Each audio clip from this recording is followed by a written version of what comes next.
Hello అండి. అందరికీ నమస్కారం. నేను మీ సరోజినండి. ఇలా కార్నర్‌లో స్వామివారిని పెట్టుకున్నానండి నేను. అక్కడ కృష్ణయ్య ఉండేవాడు. ఆ కార్నరు కృష్ణయ్య వచ్చేదాకా ఈ స్వామిని పెట్టుకుంటానండి.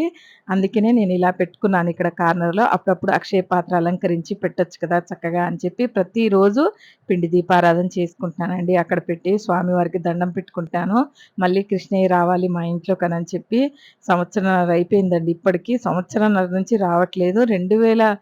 12 నుంచి పెట్టుకుంటూ వచ్చాం మేము 3 విగ్రహాలు. ఇంకా అప్పుడప్పుడు 3 ఏళ్ళు, 4 ఏళ్ల నుండి ఒకటి ఏదన్నా తగిలి బ్రేక్ అవుతుంటుంది. నా చేతుల్లోనే అయ్యేదండి అవి. దులుపుతుంటేనో, ఏదన్నా చేస్తుంటేనో మూలకు కదండీ! ఏదన్నా మనం నడుస్తుంటే ఇటు అటు చెయ్యో ఏదో ఒకటి తగిలేది ఖతం బ్రేక్ అయిపోయేదండి. 3 విగ్రహాలు అట్లనే పోయాయి. అందుకే బాధనిపిస్తది. మీకు ఆ 3 ఫోటోలు వెతికి పెడతానండి. ఎంత మంచిగా మేము ప్రతి వారం దండేసుకునేదండి దానికి నిజంగా. మా వారైతే ప్రతి వారం రకరకాల దండలు తెచ్చారు. చామంతి పూల దండ, గులాబీ దండ అట్లా వేసినయి అన్ని కృష్ణుడికి ఫోటోలు తీసి మెమరీ అంతా ఫుల్ అయి ఉంటదండి మాది.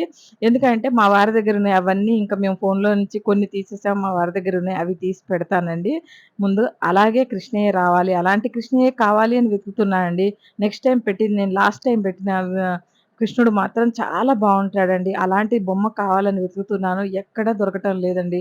అదెక్కడుందో, ఎప్పుడొస్తదో తెలీదండి. అందుకే ఈ స్వామివారికి ప్రతిరోజు పిండి దీపారాధన చేసి దండం పెట్టుకుంటున్నానండి. కృష్ణయ్య కావాలని. వెనక గోవుతో ఉండేవాడండి. రాధాకృష్ణులు ఉండేవాళ్ళు కాదు.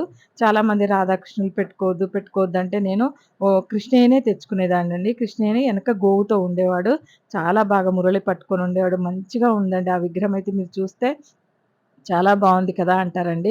అలాంటిదే కావాలని వెతుకుతున్నాను నేను పట్టుబట్టి.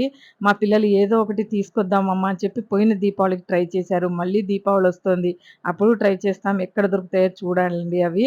తయారు చేపిద్దామన్నా కూడా అలాంటిదే చేయలేము అంటున్నారు. కానీ ఎక్కడన్నా ఒక చోట మంచిది నా కళ్ళకు మంచిగా కనపడితే ఇంక నేను దాన్ని వదిలిపెట్టనండి. ఇంకా కృష్ణయ్య ఎప్పుడొస్తాడో తెలీదండి. అందుకే మీకు ఈ స్టోరీ పంచుకుంటున్నాను ఈరోజు పిండి దీపారాధన చేసుకుంటూ.